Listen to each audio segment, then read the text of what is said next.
So today I want to talk to you about one of the biggest things that really has helped me to create that seven-figure freedom. And it's building my business around 3-day work weeks. So I want to share with you where I spend my time, how I structure my work to make 3-day work weeks possible, and also how I decided to go down to 3-day work weeks and how I made it happen.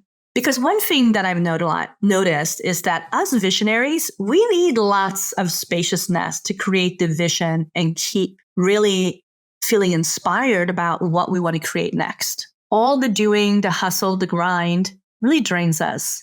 Being stuck in managing projects and team, managing the details, tracking things in the business is just almost makes the vision feel a little lost at times, right? And so taking more time for yourself actually contributes to the growth of your business because you become a better decision maker and a better problem solver. Even though it feels super counterintuitive to take time away, I remember this time I was at a women's retreat and away for like 4 days for my business.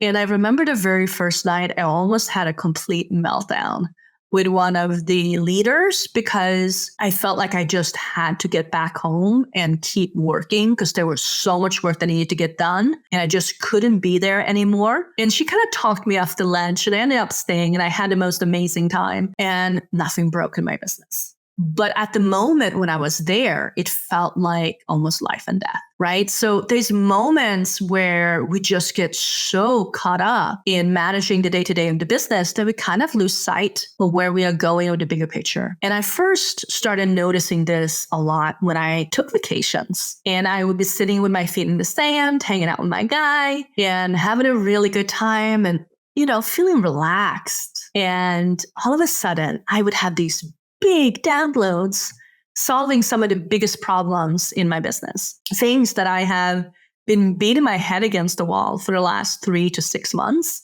And I just couldn't figure out how to solve something. All of a sudden, I would have this download. And it would be elegant and simple and so obvious in that moment. I was like, duh, how did I not think about this before? And I realized, that when we take time away, we get a shift in perspective. And Einstein says, right, that you can't solve a problem from the same perspective that it was created. And so taking that time away shifted my perspective. And I saw things from a totally different view. And all of a sudden, I could see the possibilities.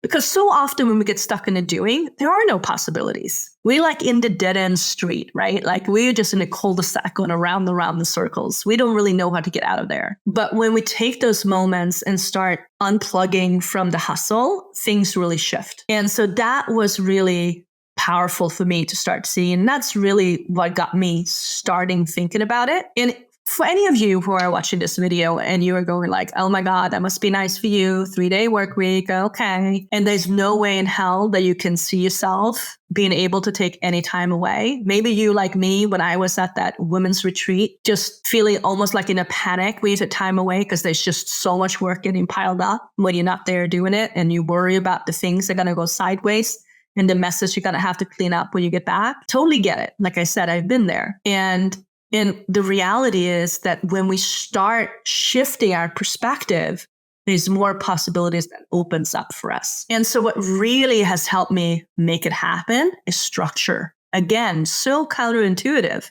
especially for visionary creative people, right? To think that structure is going to help us.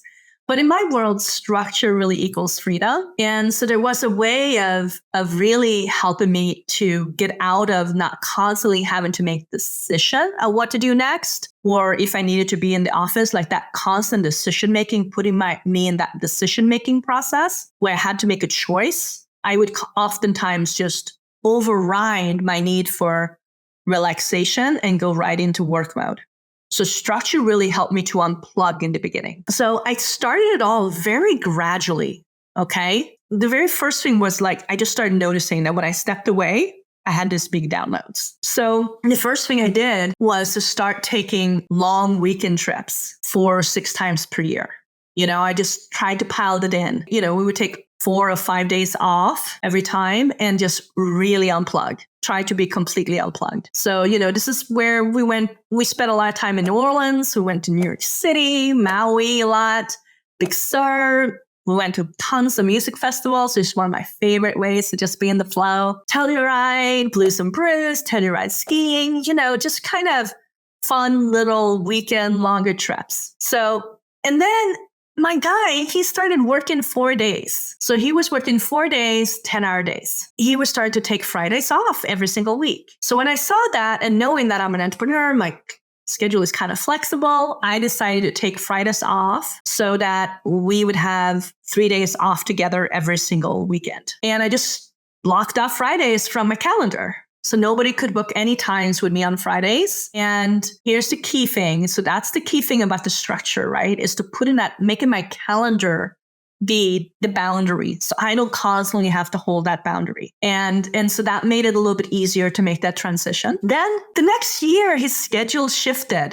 And now he was still working 4 days, 10-hour days. But instead of having Fridays off, he had now Mondays off. So that kind of messed up our whole schedule, right? And so I started taking Mondays off too. And I just never added in the Fridays back into the mix because I already had those off. Nobody expected for me to show up on Fridays. It already was kind of part of the business schedule.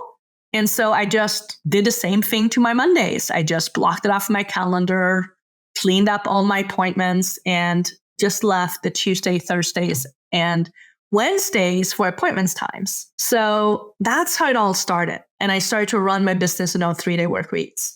So how do I actually spend my time? So I spend a fair amount of time being available to my team.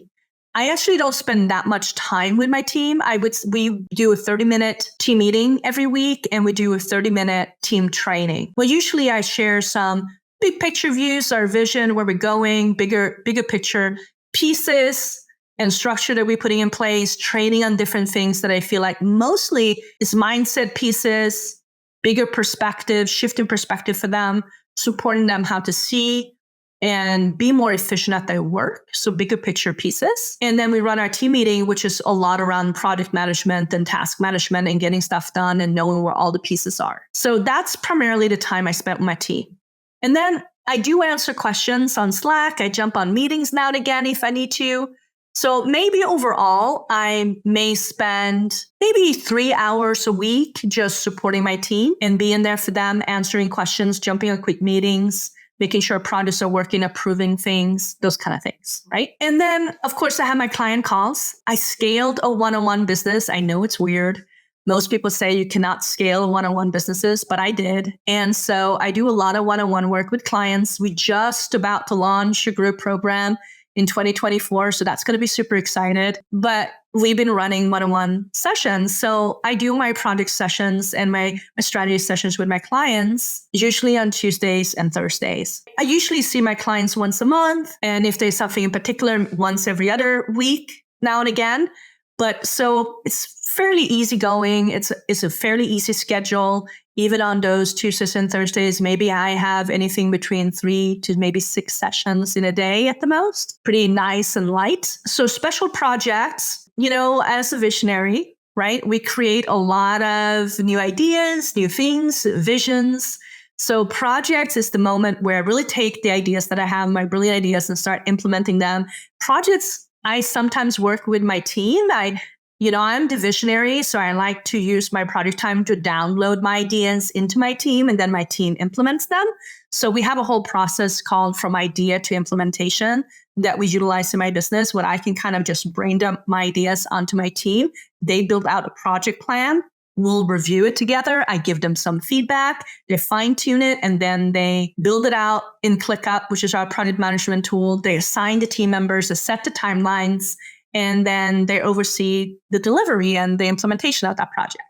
So my project times is a lot of times those kind of things. And then, of course, I spend a fair amount doing content, podcasts, YouTube videos. The way I do content, though, is fairly easy because I do one long form content piece like this. Maybe you're watching this on YouTube. Maybe you're listening to this on the podcast. Either way, it's the same piece. My team then takes it and edits everything and managing everything, breaks it down into short videos, redistribute these content in different formats, and then puts it out to email, out to social media, and on podcast.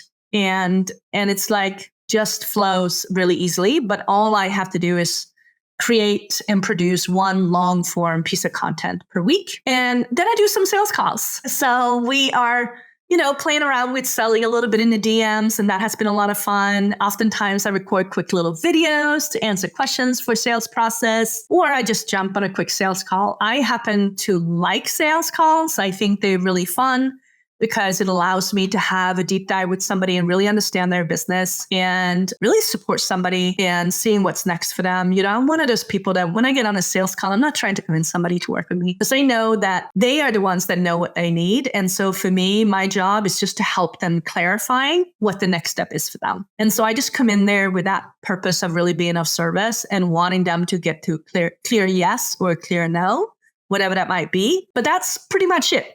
That's how I spend my time. Team, clients, some projects, some content, and some sales. So the reason this is all possible is because I built my business on structure. So like I said, structure to me equals freedom. And I know visionaries tend to avoid structure, right? We want these open-ended possibilities. But the structure is often actually what affords us the ability to unplug and have the spaciousness that we need. So there's this one thing that actually gives us this creative freedom that we truly crave, right? And it is structure. And the good news about structure is that you only create it once, and then you can reap the benefits for years to come. So here are some of the structures that I love to put in place. So one of them is just like I said, having a calendar, having really set times for the things that I need to get done. So I have the calendars of when I see my clients. So I block the rest of my calendar off and just allow appointments for Tuesdays and Thursdays. So you just simplify that. It cluster books everything.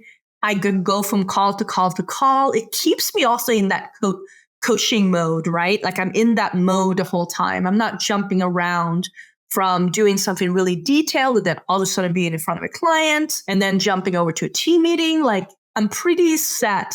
And I have this momentum that starts to happen when I'm in the flow and coaching clients and working with clients. And I also use outside system to kind of reinforce the structure so I'm not constantly making the choices and the decisions, right? Because when we have a lot going on and we're moving a lot, sometimes we don't have the right perspective to allow the spaciousness to be protected. We just kind of try to we get on the hamster wheel, right? We get into that dead end street and just needs to get stuff done. And that's usually not a great place to make really strategic decisions from. So I try to eliminate those decision points from my day so it's very flow and very easy for me to move through from moment to moment. And also, if you have to make the decisions every single moment, and you have clients ask you, hey, are you available then? Are you available then? Can you talk? Can you see me on a Friday? I just said, hey, here's my calendar.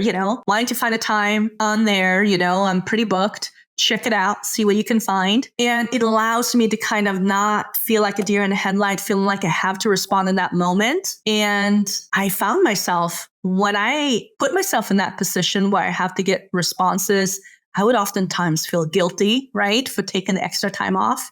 In the beginning, when I started creating this level of spaciousness for myself, and then I would fill those days up, right? I would fill my Fridays up. I would fill my Mondays up. And the reality is now and again I do, right? Now and again I do. I take an appointment on a Friday. Well, I take an appointment when I have an extra whole week blocked off because I want to do a special project. Every now and again, that takes still an hour, but it's by choice. It's a very different feeling. It doesn't come from a sense of guilt. It doesn't come from a sense of obligation, doesn't come from a sense of having to. It's truly like, yeah, that'd be like fun and easy. Let's do it. And so it's a very different approach. And there's this level of programming that I think we've all have received along the way, both in society and definitely in business, right? There's a level of that being busy means that you are important, that you are worthy, like you are sought after. There's somebody special. And so we want to stay really busy. Somehow that's like a badge of honor. And so I'm really, trying, took me a while to try to unhook from that. I would also say this, that, I'm somebody that grew up with a lot of trauma. And so I have this level of responsibility that's kind of overbearing. and also the sense of perfection that's overbearing, and the fear of not measuring up, right? That I have had to really work with. And all of those feelings oftentimes would propel me into feeling like I had to be available all the time to my clients and to my team. And so learning how to put the structure in place has really saved me from a lot of that compulsion and reaction. And now I get to respond instead. It's a very different relationship. And the other thing that I've really worked a lot with is minimizing transitions. So I found that when we have a lot of transitions where we're going from one task to the next, to the next, to the next, we're doing bookkeeping one moment, we're paying bills the next moment, and then we're doing a coaching call, and then we're jumping on a call with a team, then we problem solving a tech, or we're writing an email, and we're jumping around for all of these different projects, and we're creating all these different transitions. What I found that all of those transitions really creates a break in the flow. So there's momentum that really gets lost. And on average, you probably lose between 10 to 15 minutes each time you do those kind of transitions throughout the day. So many entrepreneurs are just being pulled in gazillion different directions each day. And there's so much that needs to get done, and the schedule is just so overloaded. They have so much going on. They may be doing 8 transitions plus every single day. And if you do 8 transitions in the day, you lose 2 hours of productive time. That's a lot of time every week, and every day. That's 10 hours a week that's completely lost that you could have spent on something really worthwhile. So I started to really create this minimizing transition on my schedule, and also block enough time between right brain tasks and left brain tasks to just really simplify. So I get to be in the flow of the left brain, the nitty gritty, the details. Or I can also be in the flow with the right brain, the creativity, and having some fun in the creative world.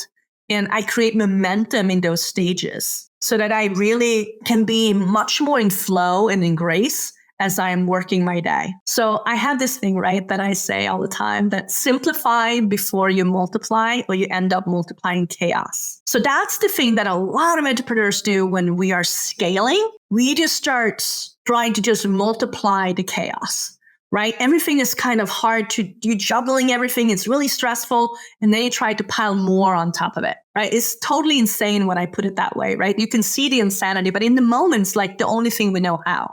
And so it's really important to learn how to simplify things. So how do you simplify your schedule? How do you simplify your work week? So you create that spaciousness. And then it's almost like you create a vacuum to invite in that next level of growth. There's something really magical that starts to happen. And burnout and overwhelm that is so common in our dreamy online world, really where, people work crazy hours but rave about their lifestyle on Instagram, right? With things falling apart on the back end because they completely lack of systems. And without structure, right, you can't even get to a 3-day work week because everything is so dependent on you just holding it all together. And it only gets worse once you start adding in a team member or 2 or 5, right? Without structure, your team will sit around waiting for you to give them tasks to do. And with the right structure, you can easily turn a team into a self-managing team that can grow the business without you. Happily and proudly, that'd be excited to do it. I run a team of 9 people. And like I said, I spend maybe 3 hours a week supporting them. And the rest, they just take care of stuff, right? And so how do you create that level? It's because I have my team plugged into structure, to systems that supports them to be really successful at their jobs. A team takes enormous pride in you trusting them with running your business, empowering them to run your business for you. It makes them feel really proud that you trust them like that. And using systems to keep them on track, have checks and balances in place. So it's not like you just completely let go and don't pay attention to anything anymore and just let the team run it. Like you need to have checks and balances in place so that you can find a place in between being completely in it, doing it, to being, unplugged and having that level of freedom but also knowing that things are moving forward. Like I know what all our projects are at, what's happening in the different areas. Like I have a really good idea. I'm not stressed out about, oh, what's going on with that over there? What's happening here? Like I don't wake up in the middle of the night stressing over the pieces. There's a real nice structure that everything is plugged into that then runs the business on its own and allows me that level of freedom and spaciousness that I crave. And so what is a way for you to create more spaciousness for yourself? What is your gradual next step? If you can't go straight to 3-day work weeks, what is that in between? What is the next step for you? How can you create more structure to support your spaciousness? How can you minimize transitions in your schedule? How can you block time off for doing things that are in the right brain or versus the left brain, and so that you can do the same task and create more momentum in one direction? And how do you start blocking time off to really create more spaciousness for yourself? That's what I would love to know. So send a message to me, email me, connect with me on social media, DM me. I would love to know what is your next step. Comment on the video. I would just love to know, how are you going to create more spaciousness, more ease, and really step into more of a level of ability to have those big downloads, have that creative flow. And that is so powerful for us visionaries and really the place where we create the magic.